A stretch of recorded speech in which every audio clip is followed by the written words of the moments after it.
Rumaragas ang pagpapala sa ating lahat para sa ating pangaraw-araw na talata. Tayo ngayon nasa Exodus Kapitulo 36 sa isa, versikulo 20 hanggang 34. Gumawa rin sila ng mga bastidor na kasya para sa tabernakulo. Bawat bastidor ay 15 talampakan ang haba. Ang 27 pulgada ang haba. 27 pulgada ang lapad. Bawat bastidor na ay mitsa para sa pagdudugtong.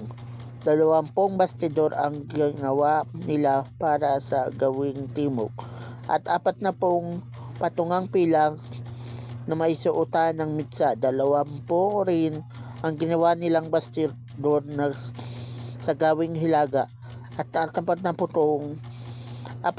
patungang pilak din, dalawa sa bawat bastidor para sa likod. Sa gawing kanluran ay 6 na bastidor at 2 naman para sa mga sulok.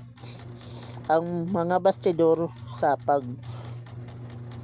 magkabilang sulok ay magkadikit mula sa ibaba hanggang itaas. Sa may unang argolya sa makatwid, 8 ang bastidor na nagamit sa likod at may tigalawang patungang pilak ang bawat isa. Gumawa rin sila ng trabisanyong akasya, 5 sa isang gilid, 5 sa kabila at 5 rin sa likod.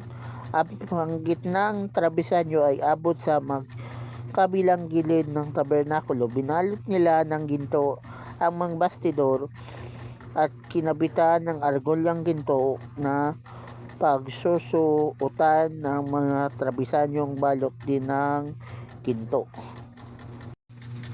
So sa passage na to, ongoing yung construction ng Tent of the Tabernacle.